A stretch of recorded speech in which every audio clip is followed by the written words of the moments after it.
వాసవి, జై జై వాసవి.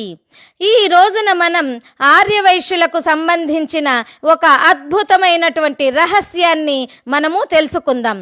పరమేశ్వరుడు ఆర్యవైశ్యులందరినీ భూలోకానికి పంపించాలని సంకల్పించి శ్రీమన్నారాయణుని పిలిచాడు. ఓ శ్రీమన్నారాయణ, ఈ వైశ్యులని భూలోకానికి పంపించే బాధ్యత నీదే అని చెప్పగానే ఆ విష్ణుమూర్తి క్షీరసాగర మదనంలో జన్మించిన కామధేనువును ప్రార్థించాడు. వెంటనే కామధేనువు ప్రత్యక్షమైంది. అప్పుడు విష్ణుమూర్తి ఆ గోమాతలో ప్రవేశించి గోముఖం ద్వారా ఈ విధంగా వైశ్యులను పిలిచాడు. ఓ పుణ్యాత్ములారా, మీరు పురుషులు నా యొక్క కుడి చెవి ద్వారా గోగర్భంలోకి ప్రవేశించండి. ఆర్యవైశ్య మహిళలు ఈ గోవు యొక్క ఎడమ చెవి నుంచి గోవు యొక్క గర్భంలోకి ప్రవేశించండి, మిమ్మల్ని భూలోకంలో దించి వస్తాను అని ఆ విష్ణుమూర్తి కామధేనువులో ఉండి వైశ్యులను ఆహ్వానించి పిలిచాడు. వెంటనే మహదానందం చెందినటువంటి ఆర్యవైశ్యులంతా గోవు యొక్క గర్భంలోకి ప్రవేశించారు. అలా భూలోకానికి ప్రయాణమైంది కామధేనువు. ఆ గోగర్భంలోకి ప్రవేశించిన కారణంగానే ఆర్యవైశ్యులకు గోమఠీయులు అనేటువంటి పేరు సార్థకమైంది.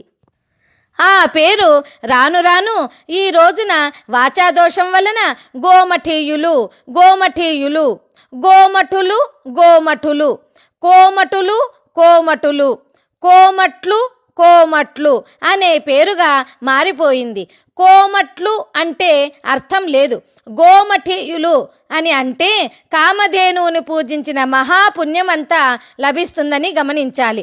ఆ సమయంలో నారదుడు పరమేశ్వరుణ్ణి అడిగాడు, స్వామి, వైశ్యులను ఎందుకు గోగర్భం నుంచి భూలోకమునకు పంపిస్తున్నారు? కుబేరుని యొక్క పుష్పక విమానంలో వైశ్యులని సంతోషంగా ఆనందంగా భూలోకానికి పంపించవచ్చును కదా, లేదా తల్లి గర్భంలో జన్మింపజేసి వైశ్యులను భూలోకంలో జన్మించేట్లుగా చేయవచ్చును కదా, ఎందుకని ఈ గోమాత నుంచి భూలోకానికి వైశ్యులను పంపిస్తున్నారు అని అడిగాడు. అప్పుడు పరమేశ్వరుడు, ఓ నారదా, ఈ వైశ్యులంతా తల్లి గర్భంలో అవతరించి జన్మించి వాళ్ళు జన్మించిన కొన్ని సంవత్సరముల తర్వాతనో జ్ఞానాన్ని బోధిస్తాం, యజ్ఞయాగాది క్రతువులు భూలోకంలో చేస్తాం అంటే చాలా ఆలస్యమైపోతుంది. భూలోక వ్యవహారాలన్నీ కూడా చాలా క్లిష్టంగా కష్టంగా నడుస్తున్న కారణంగా ఈ వైశ్యులు తక్షణం భూలోకానికి వెళ్ళాలంటే సశరీరంగానే వెళ్ళి తీరాలి. అందుకు గోమాతనే ఎందుకు ఎంచుకున్నాను అనగా, ఆ శ్రీమన్నారాయణమూర్తి గోమాతలో వైశ్యులకు సృష్టి స్థితి లయాల యొక్క రహస్యం 84 లక్షల జీవరాశుల ఉత్పన్నాన్ని గీతా రహస్యాన్ని వైశ్యులకు చూపించబోతున్నాడు. అందుకే గోగర్భం నుంచే వైశ్యులను భూలోకానికి పంపించాను అని నారదునికి చెప్పాడు పరమేశ్వరుడు.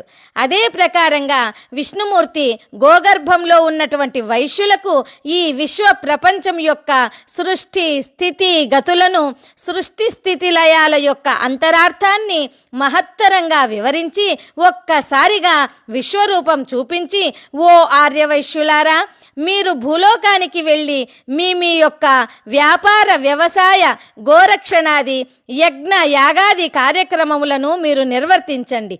ఆదిశక్తి అయినటువంటి వాసవిని ధ్యానించండి. నేను మీ యొక్క యోగక్షేమాలను గమనిస్తాను అంటూ ఈ విధంగా అనుగ్రహిస్తున్నాడు. అనన్యాశ్చింతయంతో మాం ఏ జనా పర్యుపాసతే తేషాం నిత్యాభియుక్తానాం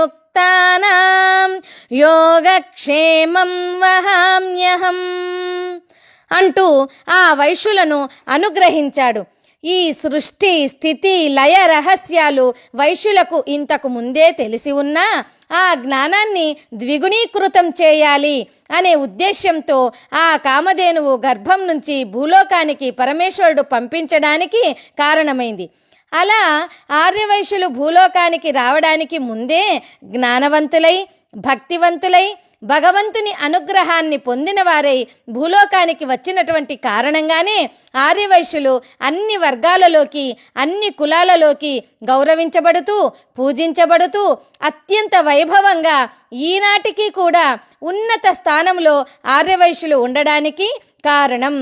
ఇట్లు మీ శ్రీ వాసవి సేవకురాలు శ్రీమతి పొలమడ సత్యదీప కృష్ణ 8897762418 శ్రీ సత్యదీప ఆనంద సరస్వతి గాన సంకీర్తన ఫౌండేషన్ శ్రీ వాసవి కన్యకా పరమేశ్వరి దేవాలయం ఎదురుగా ధర్మవరం అనంతపురం జిల్లా. జై వాసవి, జై జై వాసవి.